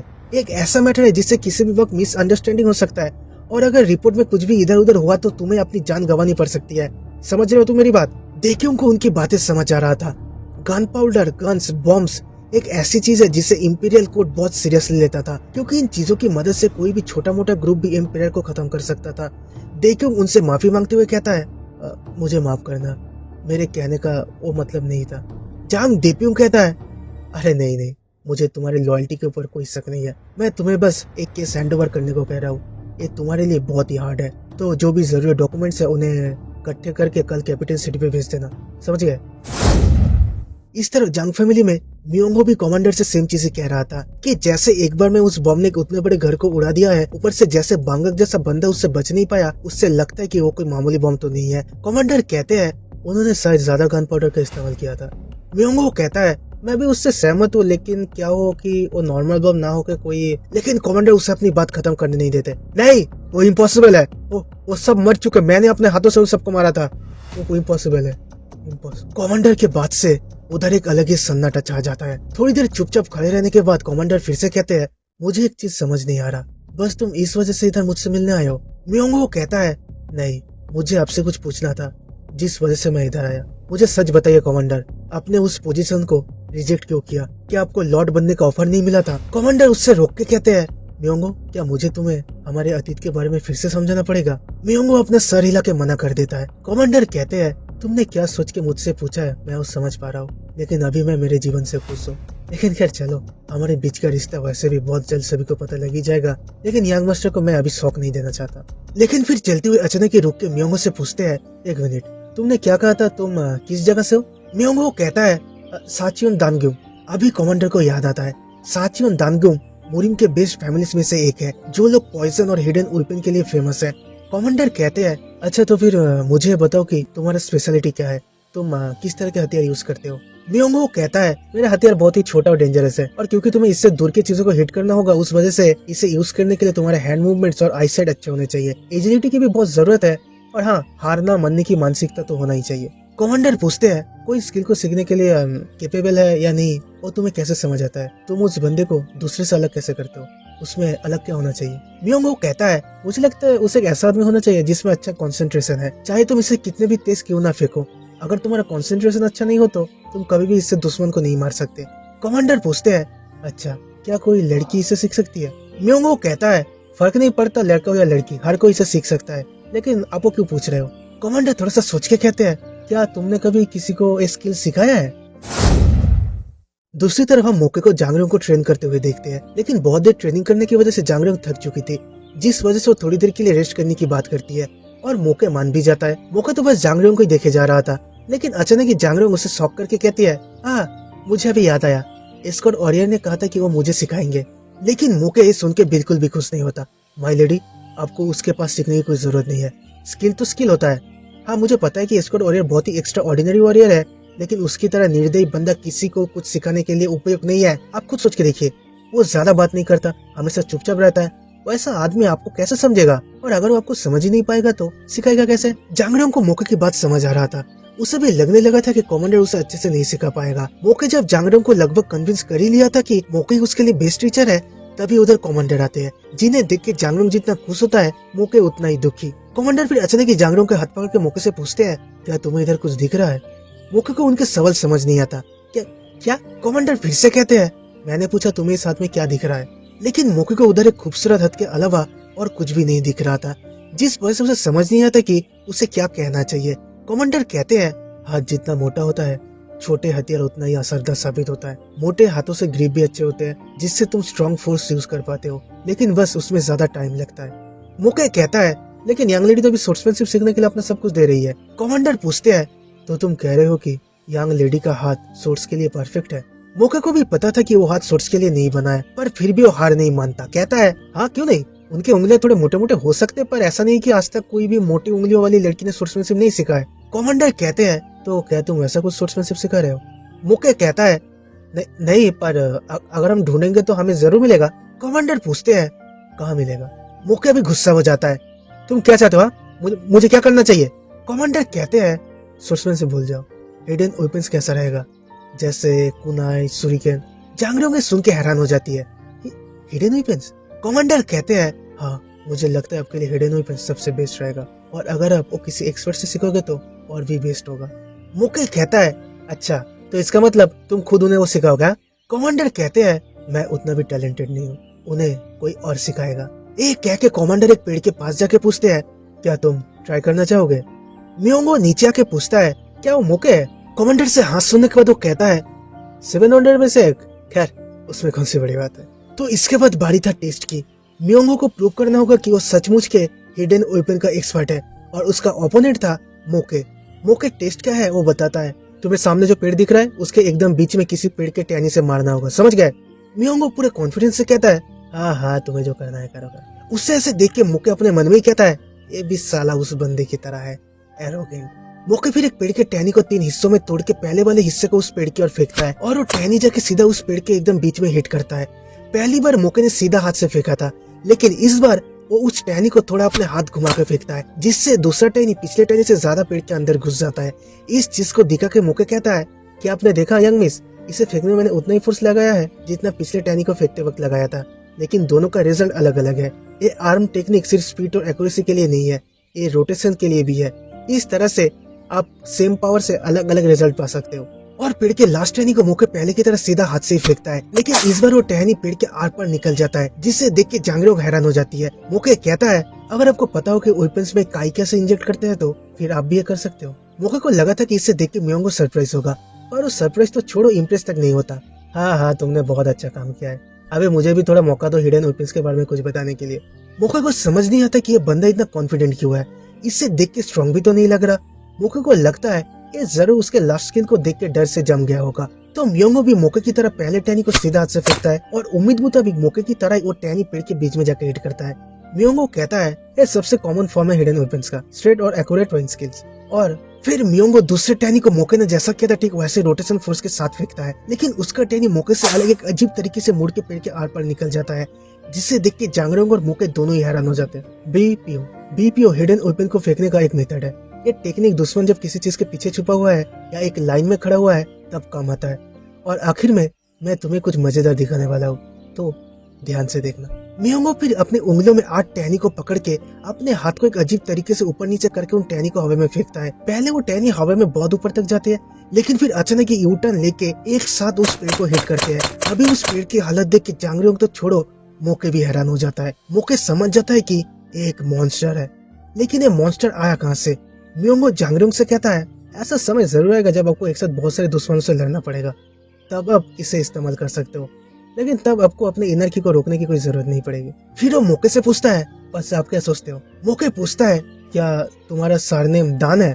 मियोंगो अपने सर झुका के उसे ग्रीट करते हुए कहता है हाँ मतलब हाँ। मोके सुन के हैरान हो जाता है। उसे समझ नहीं आता कि दांग फैमिली, जिन्हें हिडन वेपन्स का मास्टर कहा जाता है, वो यहाँ क्या कर रहे हैं। तभी अचानक कमांडर उससे कहते हैं क्या तुम यहाँ से हट सकते हो सके तो किसी ऐसी जगह पे जाओ जहाँ पे कोई तुम्हें देख ना पाए। दूसरी तरफ सियोक दोमिंग उस चीज को लेकर पहुंच चुका था जिससे उसका लॉयल्टी प्रूफ हो सके, और वो चीज और कुछ नहीं सीजुआजुंग के जमीन के डॉक्यूमेंट्स और उनके कमर्शियल डिस्ट्रिक्ट के राइट्स के रिलेटेड कागज थे, जिसे देख के ब्लॉन्ड बाल वाला बंदा बहुत खुश होता है। वो पूछता है अभी तो सोल्जर्स सीजुआजुंग को चारों तरफ से घेर के खड़े हुए हैं, तो तुम्हें ये मिला कैसे। सियोक दोमिंग कहता है कि उसके पापा ऐसे जरूरी डॉक्यूमेंट्स को कहीं और दूसरी जगह पे छुपा के रखते थे, जिस वजह से संभव हुआ था। जिसे सुनकर ब्लॉन्ड बाल वाला बंदा कहता है बहुत बढ़िया, क्या तुम एक ब्रीदिंग टेक्निक सीखना चाहोगे जिससे तुम्हें ट्रेनिंग में भी थोड़ी बहुत मदद हो जाएगा। सियोक दोमिंग तो सुन के ही खुश हो जाता है, वो मना नहीं करता। वो ब्लॉन्ड बाल वाला बंदा पीछे से सियोक दोमिंग के गर्दन पकड़ के उसे धीरे धीरे सांस अंदर और बाहर लेने को कहता है, और सियोक दोमिंग उसके बात मान के वैसा ही करने लगता है। लेकिन फिर अचानक ही उसके सांसें फूलने लगता है, उसके आंखें बड़े बड़े होने लगते हैं, और उससे देख के ऐसा लगता है जैसे कोई उसके शरीर के अंदर से आत्मा को खींच के बाहर निकल रहा था। और फिर मुंह से झाग निकाल के सियोक दोमिंग उधर ही टेबल पे गिर जाता है। उस शरीर को देख के वो ब्लॉन्ड बाल वाला बंदा कहता है अभी तुम हमेशा हमेशा के लिए रेस्ट कर सकते हो। इस तरफ जांग फैमिली में मोके दूर किसी पहाड़ी के ऊपर से छुप छुप के जांगरियों को ट्रेन करते हुए देख रहा था, और गुस्से में सोच रहा था दान फैमिली के बंदा आया कहाँ से, और इस साला इसको और यार शकल देख के लगता है किसी लड़की में इंटरेस्ट ही नहीं है, पर मैं श्योर हूँ कि इसने बहुत लड़कियों को रुलाया होगा। साला शकल देख के लगता है कि प्ले बॉय होगा यार, पर मैं इससे हार कैसे गया। तभी कान के पास किसी के मास्टर कहने पे मोके चौंक जाता है, और उसे उधर दामियोंग दिखता है जो उधर अपने इन्वेस्टिगेशन का रिपोर्ट देने आया था। मोके के पूछने पे दामियोंग बताता है कि उसे कुछ भी नहीं मिला, किसी ने जानबूझकर इसको और ऑरियर के बारे में जो भी इन्फॉर्मेशन था उन सबको मिटा दिया है। मोके को वैसे चिंतित देख के दामियोंग कहता है मास्टर अगर मैं मेरे सारे कनेक्शन को इस्तेमाल करूँ तो कुछ हो सकता है, क्या मैं वैसा करूँ। मोके कहता है हाँ मैं तुम्हारे ऊपर छोड़ रहा हूँ, और क्या तुम मुझे कोई अच्छा आमगी स्किल के ऊपर बुक्स ढूंढ के दे सकते हो। आमगी मतलब आमगी छोटे वेपन्स जैसे कुनाई और सुरिकेन, उन्हें फेंकने का स्किल होता है, ठीक है ना। दोमियोंग पूछता है अचानक आमगी स्किल उसकी क्या। मोके उसे पकड़ के कहता है क्योंकि अभी मुझे उसकी जरूरत है, मुझे पता है तुम ऐसा कर सकते हो मेरे स्टूडेंट शब्द को सुन के दोमियोंग खुश हो जाता है। वो कहता है मास्टर मैं आपका स्टूडेंट हूँ तो मैं कुछ भी कर सकता हूँ, मैं कल ही दांग फैमिली को निकल पड़ता हूँ। मोके पूछता है दांग फैमिली क्यों। दोमियोंग कहता है मास्टर मुझे दांग फैमिली में ही ढूंढना पड़ेगा, वो लोग ही तो इस स्किल में सबसे ज्यादा माहिर है। दांग फैमिली के नाम सुन के मोके के चेहरे का एक्सप्रेशन बदल जाता है। दोमियोंग को समझ नहीं आता कि दांग फैमिली के नाम से उसके मास्टर इतना गुस्सा क्यों हो गया। मोके उससे कहता है ठीक है तुम इसे भूल जाओ, तुम्हें कहीं जाने की जरूरत नहीं है, अभी तुम जा सकते हो, अगर कभी जरूरत पड़े तो मैं तुम्हें बुला लूंगा। दोमियोंग कहता है एक्चुअली मास्टर मैं यहाँ आया हूँ क्योंकि जांग फैमिली के मास्टर आपको ढूंढ रहे थे, उन्होंने कहा कि कोई एक इम्पोर्टेंट इंसान आपसे मिलने आया है। इम्पोर्टेंट इंसान वो कौन हो सकता है। इस तरफ जांगरियोंग बहुत मेहनत के बाद अभी टारगेट को हिट कर पा रही थी। वो सभी से पूछती है आपने देखा। मियोंगो क्लैप करते हुए कहता है वेल डन यंग लेडी। जांगरियोंग बहुत खुश दिख रही थी। मैं अभी ये कर सकता हूँ, मैं जब भी चाहूँ ये कर सकता हूँ। कमांडर मियोंगो से पूछते हैं क्या हमें इसे कुछ और बार वेरीफाई करने की जरूरत नहीं है। जांगरियोंग सुन के गुस्सा हो जाती है, लेकिन मियोंगो हंसते हुए कहता है नहीं ये काफी है। जांगरोंग फिर म्योंगो को थैंक्स कह के उधर से उछल उछल के चली जाती है। उसके उधर से जाने के बाद कमांडर पूछते हैं कैसा लगा वो तुम्हें। म्योंगो कहता है मैंने एक्सपेक्ट तो किया था पर अभी मुझे महसूस हो रहा है कि वो लेडी बहुत ज्यादा डिस्परेट है, लेकिन मुझे लगता है उनका वही डिस्परेशन उन्हें इस स्किल सीखने में सबसे ज्यादा मदद करेगा। तो एक शब्द में मुझे वो पसंद आई। कमांडर भी सुन के बहुत खुश होते हैं। उसके बाद हम जांगजू, जांगली, मोके और गवर्नमेंट ऑफिशियल दांग देक्यूंग का बेटा दांग जियोंग को आमने सामने देखते हैं। दांग जियोंग उधर बॉम्ब की वजह से आया था। वो कहता है मैंने सुना कि सीजुआजुंग के हिट के बॉम्ब को एक्सप्लोड करने से पहले आपने उनके साथ थोड़ी बातचीत किया था, क्या मैं जान सकता हूँ कि उन्होंने बॉम्ब को एक्टिवेट कैसे किया था। मोके कहता है उनके अपने चेयर के हैंडल को खींचने के बाद जमीन कांपने लगा था। एक अजीब वाइब्रेशन के साउंड से पूरा रूम भर गया था और फिर मेरे नाक पे एक अजीब स्मेल आने लगा था। मेरे कानों पे कुछ जलने की आवाज भी आया था और उसके लगभग 5 सेकंड बाद उधर वो एक्सप्लोजन हुआ था। पर अब मुझसे वो क्यों पूछ रहे हो? 5 सेकंड सुन के दांग जियोंग को झटका लगता है। इतनी जल्दी कोई बॉम्ब फट कैसे सकता है? इम्पॉसिबल। वो कहता है असल में मेरे पापा इस केस को इन्वेस्टिगेट कर रहे थे और क्योंकि ये कोई ऑर्डिनरी बॉम्ब नहीं था उस वजह से हम लोगों को यकीन था कि सीजुआजुंग के हेड के पीछे जरूर कोई बड़ा आदमी होगा जो उनकी मदद कर रहा था। पर हम अपना इन्वेस्टिगेशन कंप्लीट कर पाते उससे पहले एक पावरफुल आदमी आके हमारे इन्वेस्टिगेशन को रोक दिया और हमें ज्यादा पता करने का मौका नहीं मिला। जांगजू पूछते हैं कौन है वो आदमी? दांग जियोंग कहता है इस प्रदेश का गवर्नर। एल्डरली कहते हैं लेकिन सियोकफुल तो कैपिटल सिटी के जुरिडिक्शन के अंदर ही पड़ता है ना, तो गवर्नर इससे इन्वेस्टिगेट करेंगे, इसमें कुछ गलत तो नहीं दिख रहा। दांग जियोंग कहता है आप सही कह रहे हो, लेकिन इस तरह के केस में नॉर्मली ज्वाइंट इन्वेस्टिगेशन किया जाता है, केस को ट्रांसफर नहीं किया जाता। गन पाउडर का प्रॉब्लम तो है ही, ऊपर से सियोक फैमिली के बचे कुछ सोल्जर्स भी अभी तक जिंदा घूम रहे हैं, इसलिए हमें एक दूसरे के साथ हाथ मिला के उन्हें पकड़ने में ध्यान देना चाहिए था। पर गवर्नर ने आके हमें इस केस को छोड़ के जो भी फाइल से उन्हें ट्रांसफर करने को कहा और हमसे सियोक फैमिली के बच्चे कुछ सोल्जर्स को ढूंढने से मना किया। ये सारी चीजों को देख के एक बात तो समझ आ रहा है कि कोई इस पूरी चीज को पीछे से कंट्रोल कर रहा है। जांगली पूछता है कौन हो सकता है वो लोग? दांग जियोंग कहता है कोई ऐसा जिसके रॉयल कोर्ट में हाई पोजीशन है, जिसका गवर्नर के साथ अच्छा रिश्ता है और जिसका हवुक प्रदेश में दबदबा हो। आपको क्या लगता है वो लोग कौन हो सकते हैं? जांगजू को चीजें समझ आने लगा था। तो आप कह रहे हो कि? दांग जियोंग कहता है यस, हवुक प्रदेश के पेंग फैमिली। दूसरी तरफ हम कमांडर को देखते हैं जिनके दिमाग में म्योंगो के कहे जाने वाले शब्द अभी भी घूम रहे थे। उन्हें भी लगने लगा था कि वो जरूर किसी दूसरे तरह के बॉम्ब था, क्योंकि नॉर्मल बॉम्ब्स इतनी जल्दी नहीं फटते। आग लगने के बाद बहुत टाइम लेते फटने में, लेकिन सियोक फैमिली का बॉम्ब अलग था। वो बॉम्ब्स आग लगने के साथ साथ ही फट गया था, जिस वजह से बांगक उससे बच नहीं पाया। और अगर वो कोई नॉर्मल बॉम्ब होता तो हर कोई पहचान लेता। इस तरह के बॉम्ब्स कमांडर पहले भी देख चुके हैं।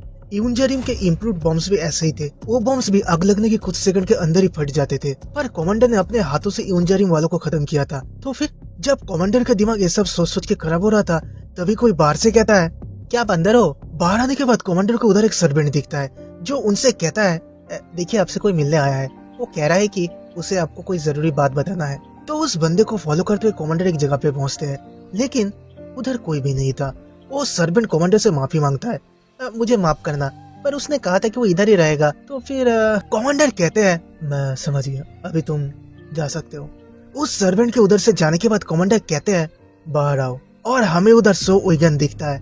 बहुत दिनों बाद मिले मेरे भाई, पर यार एक पैर के साथ चलना बहुत ही कठिन है। कमांडर के उस आंखों को देख के सोइगन फिर से कहता है मुझे उस तरह से मत देखो भाई, मैं अभी भी जिंदा हूँ, क्या वही बड़ी बात नहीं है? मैं लगता है बहुत लंबा जीऊंगा और गलत मत समझना, मैं तुम्हारी बातों के खिलाफ नहीं गया, उल्टा तुम्हारी बात मानने के चक्कर में देखो मेरा यह हाल हुआ है, और मैं यहाँ बदले लेना भी नहीं आया। कमांडर पूछते हैं तो फिर तुम यहाँ क्यों आए हो? सो ईगन कहता है मैं यहाँ इन्फॉर्मेशन बेचने आया हूँ, एक ऐसा इन्फॉर्मेशन जिससे तुम थोड़ा सा भी निराश नहीं होगे। मुझे इट्स सियोक के बारे में पता है, मुझे पता है कि कौन उनकी मदद कर रहा था। क्या लगता है, क्या तुम जानना नहीं चाहोगे कौन है उन गन पाउडर के पीछे? पर कमांडर उससे अपनी बात खत्म करने नहीं देते। क्या वो पेंग फैमिली नहीं है? ये कोई काम का इन्फॉर्मेशन नहीं था। एक कह के कमांडर उधर से जाने लगते हैं, पर सोइगन उनसे कहता है रुको रुको भाई, रुको, अरे जाग कर रहे हो, प्लीज प्लीज प्लीज, मुझे कुछ और भी कहना है। क्या तुम उन लोगों को जानते हो जिन्होंने मेरा हाल किया है? वो सारे वॉरियर्स जुकरी पहन के घूम रहे थे और वो सारी बहुत ही डेंजरस और कमाल के थे। सोइगन की इस बात से कमांडर रुक के कहते हैं ये थोड़ा काम का इन्फॉर्मेशन था। सोइगन कहता है थोड़ा नहीं, ये बहुत ही कीमती इन्फॉर्मेशन है जो तुम्हें पहले से तैयारी करने में मदद कर सकता है। अच्छा यहाँ बता दो कि जुकरीब एक तरह की टोपी है जो मॉन्क्स और लड़कियां पहनती है। इस तरफ जांगजू के पास जांग फैमिली की चिट्ठी पहुंच चुका था। उस चिट्ठी को देख के जांगली पूछता है, क्या लगता है इस बार कौन आएगा? जांगजू कहते हैं, कोई नहीं जानता, पर मुझे लगता है पेंग इनो नाम का बंदा आएगा। वो बंदा बहुत ज्यादा एम्बिशियस है। जांगरियोंग कहती है, हो सकता है क्योंकि अभी सियोक फैमिली के हेड की वजह से चीजें बिगड़ चुका है, तो उन्हें तो आना ही पड़ेगा। जांगली कहता है, मुझे नहीं पता कि कौन जीतेगा, पर सियोक और जांग फैमिली में से कोई एक तो जरूर हारने वाला है। लेकिन चाहे कुछ भी हो, उन्हें पता था कि अगर सियोक फैमिली पर ज्यादा पावर आता है तो वो लोग उन पे भी हमला कर सकते हैं, पर फिर भी पेंग फैमिली वालों ने उन्हें थोड़ा सा भी रोकने की कोशिश नहीं किया। जांगरियोंग पूछती है, तो आप कह रहे हो कि वो लोग ये चाहते थे? जांगजू कहते हैं, सारी चीजों को देख के लग तो रहा है कि वो चाहते थे कि हमारे बीच लड़ाई हो, लेकिन सवाल है क्यों? वो लोग असल में चाहते क्या है? कल जब पेंग फैमिली के बंदे आए तो उनकी बात ध्यान से सुनना, समझने की कोशिश करना कि उन्हें असल में जांग फैमिली से चाहिए क्या। समझ गए? तो अगले दिन सुबह पेंग फैमिली की तरफ से पेंगाउन और पेंगुल आता है जांग फैमिली से मिलने। ब्रेकफास्ट के टेबल पर बैठ के उनके बीच बातचीत चल रहा था। ये लोग पहले भी जांग फैमिली में आ चुके हैं, जिस वजह से वो सभी एक दूसरे को पहचानते थे। उनके बीच नया मोके और कमांडर था। मोके का नाम सुन के पेंगुल बहुत सरप्राइज होती है। अरे, तो वो फेमस मोके आप ही हो? मैंने आज तक आपके बारे में बस सुना ही था, आज मिलके बहुत अच्छा लगा। तो उसके बाद पेंगुल की नजर कमांडर की तरफ जाता है। क्या आप वही हो जिसने ब्लैक सोर्समैन को हराया था? कमांडर कहते हैं, हाँ मैं वही हूँ। पेंगुल कहती है, आप सच में कमाल के हो, अपने अकेले ने कैसे उन सबको हराया? हाँ, अगर बुरा ना मानो तो क्या मैं आपका निकनेम जान सकता हूँ? कमांडर कहते हैं, मैं हूँ, भूल चुका हूँ। पेंगुल पूछती है, तो फिर आपका असली नाम या आपका पोजीशन? कमांडर बहुत ही शांत आवाज में कहते हैं, एस्कॉर्ट वॉरियर, जांग फैमिली का एस्कॉर्ट वॉरियर। चीजें बिगड़ न जाए उस वजह से जांगरुंग कमांडर को ज्यादा बात करने नहीं देती। उनका नाम ग्वांगिरा है, मेरा एस्कॉर्ट। पेंगाउन फिर उनके यहाँ आने के पीछे का कारण बताता है। हम लोग आज यहाँ पे है क्योंकि इस बार पेंग फैमिली एक बहुत बड़ा इवेंट करने जा रहा है और हम लोग आपको उस इवेंट में इनवाइट करने आए हैं।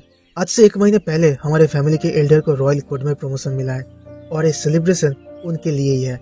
और हाँ, ऑफ कोर्स अब लोगों ने जैसे सीजीवाज उनको संभाला, उसके लिए भी हम आपको कुछ देना चाहते हैं। मेरे पापा भी आपसे मिलना चाहते हैं क्योंकि उनके पापा की तबीयत पिछले साल से कुछ ठीक नहीं जा रहा।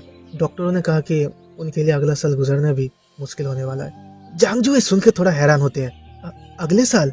मैंने सुना था कि पेंग फैमिली की हेड की तबीयत ठीक नहीं है, पर वो इतना ज्यादा बीमार है। पेंगाउन कहता है, हाँ पिछले साल से उनकी तबीयत तेजी से बिगड़ने लगा है। जांगजू ये सुन के बहुत उदास हो जाते हैं। पेंग फैमिली के हेड बहुत ही अच्छे इंसान थे जिन्होंने खुद से जांग फैमिली की मदद किया था। जांगजू कहते हैं, जैसा कि आप जानते ही होंगे कि सियोक फैमिली के रिलेटेड अभी बहुत कम बचा हुआ है, तो अभी वो सब छोड़ के हम कैसे, मतलब। पेंगाउन कहता है, अरे आपको उसकी चिंता करने की जरूरत नहीं है। अब जब यहाँ पे नहीं रहेंगे तो हमारा परिवार आपको प्रोटेक्शन देने वाला है। जांगजू को अपने कानों पे यकीन नहीं हो रहा था।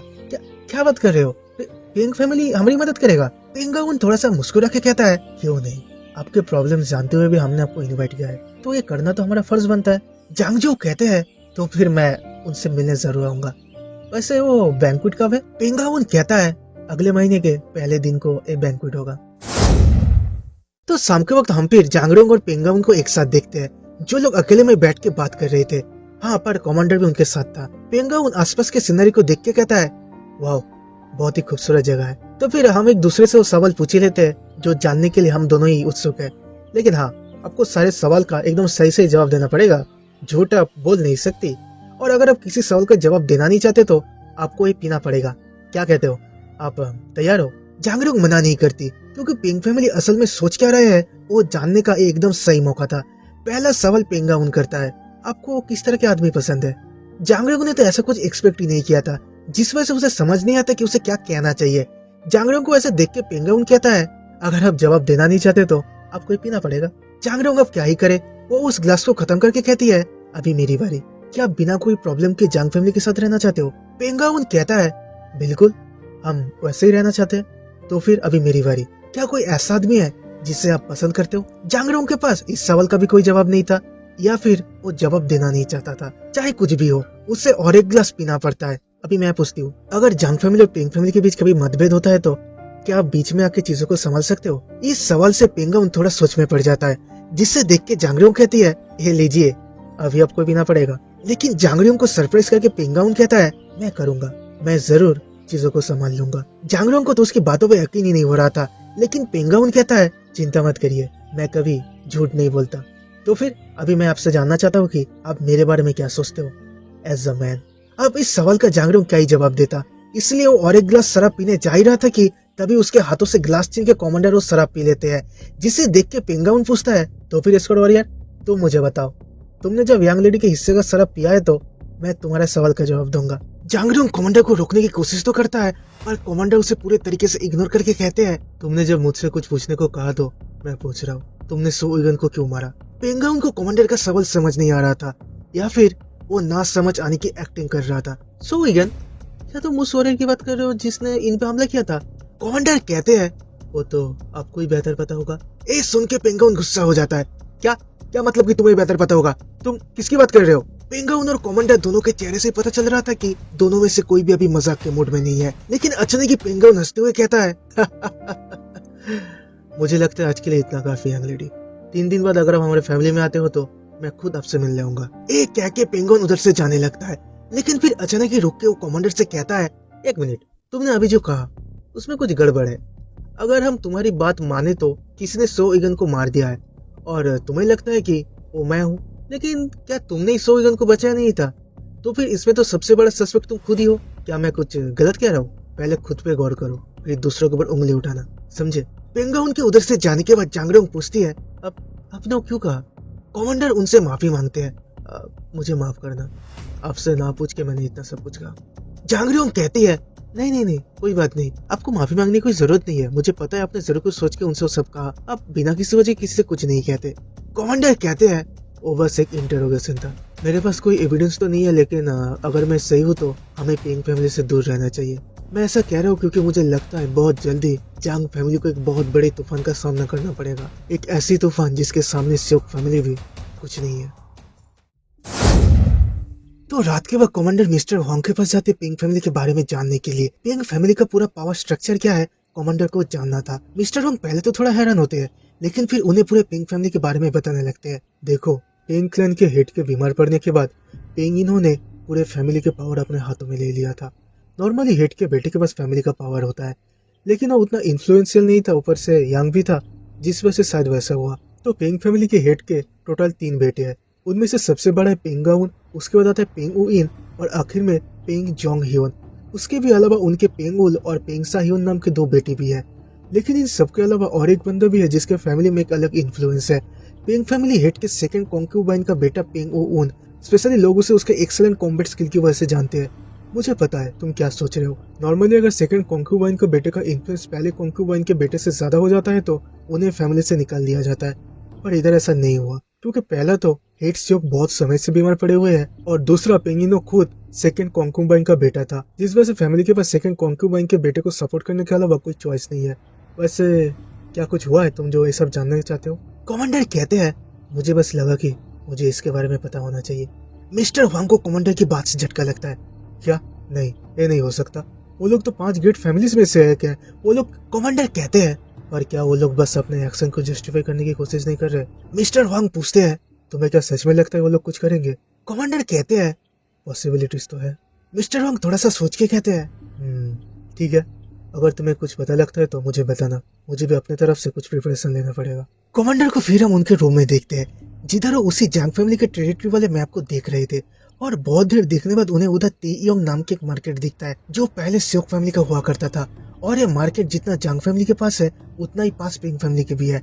तो अगर पिंग फैमिली खुद को मजबूत बनाने के लिए इस मार्केट को उन्हें देने के लिए कहता है तो इससे लेके कॉन्फ्लिक्ट हो सकता है, लेकिन क्या वो लोग ऐसा करेंगे, वही सबसे बड़ी सवाल है। पिंग फैमिली स्योक फैमिली के जैसे नहीं है, पिंग फैमिली कभी भी अपनी ताकत से जांग फैमिली को दबाने की कोशिश नहीं करेंगे।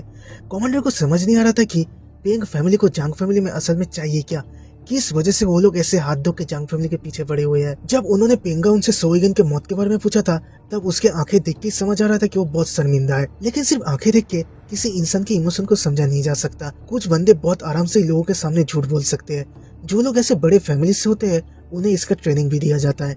लेकिन हाँ, ऐसा भी हो सकता है कि पेंगा उन सच बोल रहा था। तो उसके 3 दिन बाद हम फिर से जांगरेंग को ट्रेन करते हुए देखते हैं, लेकिन इस बार वो ट्रेनिंग पेड़ के टहनी से कर रहा था। तो बहुत बार सक्सेसफुली टारगेट को हिट करने के बाद मियोंगो उसे एक बेल्ट जैसा चीज देता है, जिसके अंदर बहुत सारे कुनाई थे, जिसे जांगरेंग चाहे तो ब्रेसलेट की तरह पहन सकती है और जरूरत पड़े तो उससे कुनाई निकल के दुश्मन की ओर फेंक भी सकती है। तो ये उन लोगों के ट्रेनिंग का आखिरी दिन था, जिस वजह से जांगरेंग अपने मास्टर को और एक बार थैंक्स कह के उधर से उछल उछल के चली जाती है। कमांडर पूछते हैं क्या लगता है?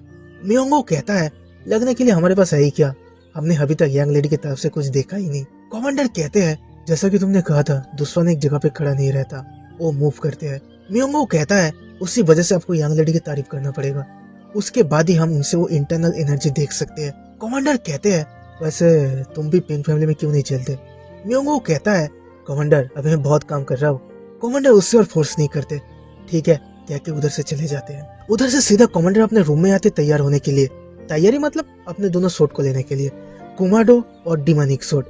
रूम से बाहर निकलने से पहले कमांडर बस एक ही उम्मीद करते हैं कि उन्हें इन 2 चीजों का इस्तेमाल इस बार ना करना पड़े। पर रूम से बाहर निकलने के साथ ही उनकी मुलाकात न्योंगजा जिन से हो जाता है, जो उधर उनसे मिलने आया था। कमांडर के पूछने पे न्योंगजा जिन कहता है क्या वापस आने के बाद मैं आपसे फिर से गाइडेंस मांग सकता हूँ? मेरे सामने एक ऐसा दीवार है जिसे मैं क्रॉस ही नहीं कर पा रहा, असल में मैं श्योर ही नहीं हूँ कि वो दीवार असल में है भी या नहीं। कमांडर कहते हैं शॉट को स्विंग करने के समय जितना हो सके उतना रिलैक्स करने की कोशिश करना, कभी कभी आराम से चलाने वाले शॉट से भी बहुत ज्यादा पावर निकलते हैं। न्योंगजा जिनको कमांडर की बातें समझ आ रहा था, जिस वजह से वो और एक बार कमांडर से थैंक्स कहते हैं ऐसी मदद के लिए।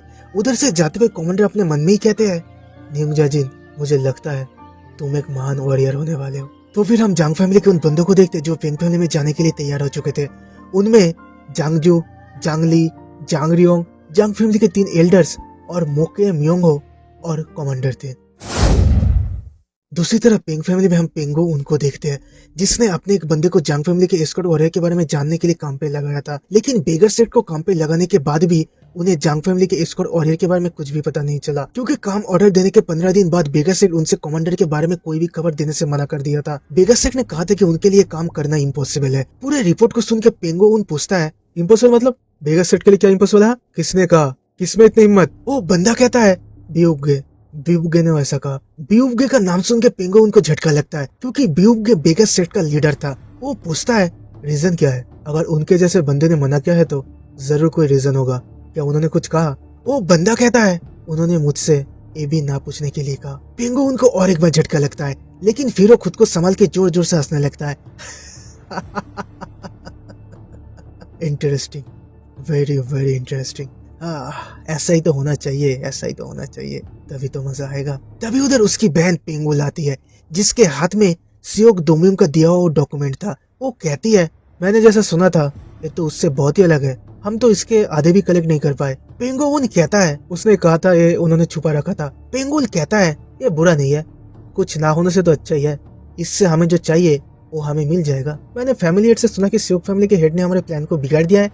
छह, ये थोड़ा फ्रस्ट्रेटिंग तो है, हमारे पास पहले से ही बहुत ज्यादा काम था, लेकिन अभी जांग फैमिली वैसे अचानक जीतने के कारण हमारे काम और भी ज्यादा बढ़ गया। पेंगुल कहता है ये उतना भी सिंपल मैटर नहीं है। पेंगुल कहती है क्यों? मुझे तो बहुत ही सिंपल प्रॉब्लम लगता है, हमें बस जांग फैमिली के कुछ मेन बंदों को मारना होगा, फिर हमारा। पेंगुल उसे बीच में रोक के कहता है हम एक फेमस फैमिली से, हम ऐसे किसी पे हमला नहीं कर सकते, हमें ठोस कोई वजह चाहिए, और उसके भी अलावा वो स्क्वाड वॉरियर मुझे कुछ सही नहीं लग रहा, हमें चीजों को और भी ध्यान से संभालना होगा।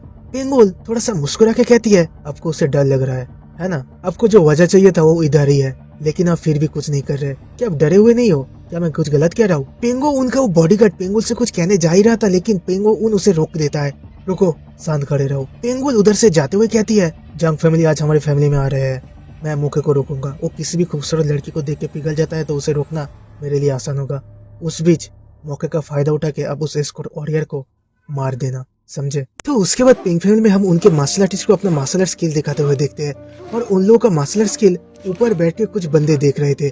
इनमें नामगुंग फैमिली के लीडर नामगुंग बेक और चो फैमिली के लीडर चो योंग सेोंग था। ये सभी पिंक फैमिली के इनविटेशन पे इस बैंक्वेट में शामिल होने के लिए आए थे। तो उनके बातचीत के बीच उधर माउंट वा के लीडर और चांग सेोंग के लीडर भी आते हैं। ये सारे हाबुक के टॉप 5 फैमिलीज थे। पेंगा उन गुस्से से अपने अंकल पेंगिनो को हरकतें देख रहा था और सोच रहा था चो फैमिली और नामगुंग फैमिली बहुत दिनों से पिंक फैमिली के कांटेक्ट में थे, उस वजह से उन्हें फैमिली में बुलाना उतना भी डिफिकल्ट नहीं था। लेकिन पेंगिनो ने बिना किसी से कोई डिस्कशन के 2 एक्स्ट्रा फैमिली को इस बैंक्वेट में लाया है। मुझे यकीन नहीं हो रहा कि वो मेरे इतने दिनों की मेहनत को ऐसे दबाने की कोशिश कर रहे हैं। अच्छा, तो आपको यही चाहिए? हाँ, तो हम फिर जांग फैमिली को देखते हैं जो पेंग फैमिली में पहुंच चुके थे। लेकिन अभी इतने बड़े बड़े परिवारों को देख के उन्हें समझ नहीं आ रहा था कि उन्हें ऐसे गैदरिंग में पार्टिसिपेट करना चाहिए भी या नहीं। वो सभी बहुत नर्वस दिख रहे थे। तभी उनके पास पेंगाउन आके उन्हें कहता है, अरे welcome welcome welcome welcome to the Peng family. उम्मीद करता हूँ आपको यहाँ आने में कोई तकलीफ नहीं हुआ है। जांगजू कहते हैं, थैंक्स, पर मुझे नहीं पता कि हम ऐसे इवेंट में पार्टिसिपेट कर पाएंगे भी या नहीं। पेंगाउन कहता है, आप उसकी चिंता मत करिए, आप लोगों के लिए उधर सीट है। तो पेंगाउन का पीछा करते हुए वो लोग ऊपर उस बैठने की जगह पे आते हैं जिधर बाकी के फैमिलीज बैठे हुए थे। वो लोग जांग फैमिली को उधर देख के थोड़ा सरप्राइज होते हैं। ये लोग कौन है? पेंगाउन से जांग फैमिली का नाम सुन के वो लोग और भी ज्यादा सरप्राइज होते हैं, क्योंकि जांग फैमिली का नाम उन्होंने इससे पहले कभी सुना नहीं था। जांगली उनसे कहता है, हम लोग हबुक के साउथ से है। अभी उन लोगों को याद आता है। माउंट हुआ के लीडर कहते हैं, अच्छा वो फैमिली जो सियोक फैमिली के साथ है, हाँ मैं पहचान पा रहा हूँ। चो फैमिली के हेड कहते हैं, मुझे भी याद आ रहा है, जांग फैमिली तो वही मर्चेंट फैमिली है ना जो सियोक फैमिली से झगड़ा कर रहा है। जांगली ये सुन के गुस्से से उन्हें कुछ बोलने जा ही रहा था, पर जांगजू उसे रोक देते हैं, खुद को संभालो, ये पेंग फैमिली है। जांगजू उनकी बात का उतना भी बुरा नहीं मानता, क्योंकि ये तो सच है कि जांग फैमिली इन लोगों की तुलना में छोटी फैमिली है, तो अगर वो लोग उन्हें नहीं पहचान पाते तो उसमें उनकी कोई गलती नहीं है। लेकिन तभी अचानक ही कोई कहता है, क्या फेमस फैमिलीज के बंदों को बात तक करना नहीं आता? जांगसेम का लीडर पूछते हैं, ऐसी बड़ी बड़ी बातें कर रहे हो, तुम हो कौन? मोके कहता है, मुझे नहीं पता कि आपके जैसे फेमस बंदे मेरे नाम जानते भी हो या नहीं, लेकिन मेरा पहला नाम है सियोंग रियोंग, मेरा सरनेम पार्क, और लोग मुझे मोके के नाम से बुलाते हैं। मोके का नाम सुन के उन सभी को झटका लगता है। उन सबके आंखें बड़े बड़े हो जाते हैं। क्या 7 वंडर में से एक? वो सब एक साथ मोके से माफी मांगने लगते हैं। चो फैमिली, नामगोंग फैमिली, चांगसेंग फैमिली, सारे फैमिलीज के हेड उससे अपनी गलती के लिए माफी मांगते हैं। वो सब कहते हैं कि उन्हें ऐसा कुछ बोलना नहीं चाहिए था। इस पूरे दृश्य को देख के जांगली अपनी बहन से कहता है, वो हमेशा हमारे साथ रहता है, जिस वजह से हमें समझ नहीं आता, पर वो कितना महान आदमी है। जांगरियोंग भी कहती है, आप सही कह रहे हो भैया, अभी मुझे समझ आ रहा है कि हमारा एक गेस्ट कितना कीमती है। इन लोगों से थोड़ा पीछे मियोंगो और कमांडर खड़े हुए थे। मियोंगो कहता है, देखा, आज भी 7 वंडर का रेपुटेशन पहले के जैसा ही है, या शायद थोड़ा बड़ा है, और ये सब आपके जैसे बंदों की वजह से हुआ है कमांडर। लेकिन कमांडर इस बात का कोई जवाब नहीं देते। बस एक बार मियोंगो कहते हैं और उससे मियोंगो चुप हो जाता है। लेकिन तभी सभी को सरप्राइज करके अचानक पेंगुइन कमांडर को दिखा के कहती है, अरे सभी बस मौके को देख रहे हैं, लेकिन इधर हमारे बीच जो और एक अमेजिंग वॉरियर है उसकी और किसी का नजर ही नहीं जा रहा। अरे इनसे मिलिए, वही वॉरियर है जिसने दुनिया के टॉप 100 वॉरियर में से एक सो उइगन को हराया था। सो उइगन के नाम से सभी हैरान हो जाते हैं। क्या इसने सो उइगन को मारा है? क्या ये वही सो उइगन है जिससे मैं जानता हूँ? तो तुम्हें क्या सच में उसे मारा है? सभी के इन सवालों का जवाब पेंग ओली देती है, बिल्कुल इन्होंने उसे मारा है। वॉरियर मैं सच कह रहा हूँ ना। पेंगिनो तिरछी नजरों से कमांडर को देख रहा था। माउंट हुआ के लीडर इस चीज से बहुत ज्यादा एक्साइटेड दिख रहे थे। तो तुम मुझे बताओ, क्या तुम्हें सच में उसे मारा है? लेकिन बाकी के जो लीडर्स थे वो लोग इससे उतना भी इम्प्रेस नहीं होते। चांगसम का हेड कहता है, सोइगन कब दुनिया का टॉप 100 वॉरियर बन गया? वो बहुत फेमस हो सकता है, पर वर्ल्ड के टॉप 100 वॉरियर उसका कोई सेंस नहीं बनता। मेरे पास का एक बंदा इतने दिन मेहनत के बाद 3 साल पहले 100 वॉरियर में से एक बनने में कामयाब हुआ था।